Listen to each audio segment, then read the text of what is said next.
లోకేష్ చంద్రబాబుతో పాటు పవన్ కళ్యాణ్ పేరు కూడా ప్రస్తావించేవాడు. ఉపన్యాసంలో గట్టిగా చెప్పేవాడు. పవన్ కళ్యాణ్ పొగిడేవాడు 4, 5 ముక్కలు.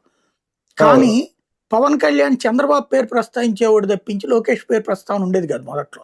లేదో లోకేష్ గారు అని ఒక ముక్క అనేవాడు.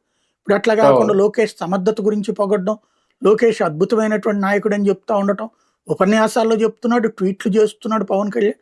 అంటే నాయకత్వ మార్పిడిని పవన్ కళ్యాణ్ అంగీకరించేశాడు. తన మీడియా గ్రూపుల ద్వారా కావచ్చు, తన కార్యకర్తల ద్వారా కావచ్చు.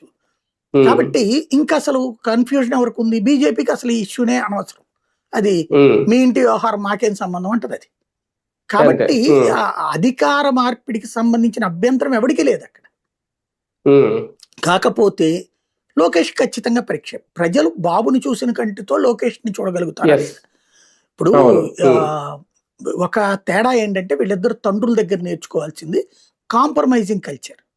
ఇప్పుడు ఆయన పేరేంటి, మన రాజశేఖర్ రెడ్డి, చంద్రబాబు బద్ధ శత్రువులే కానీ బద్ధ మిత్రులు కూడా.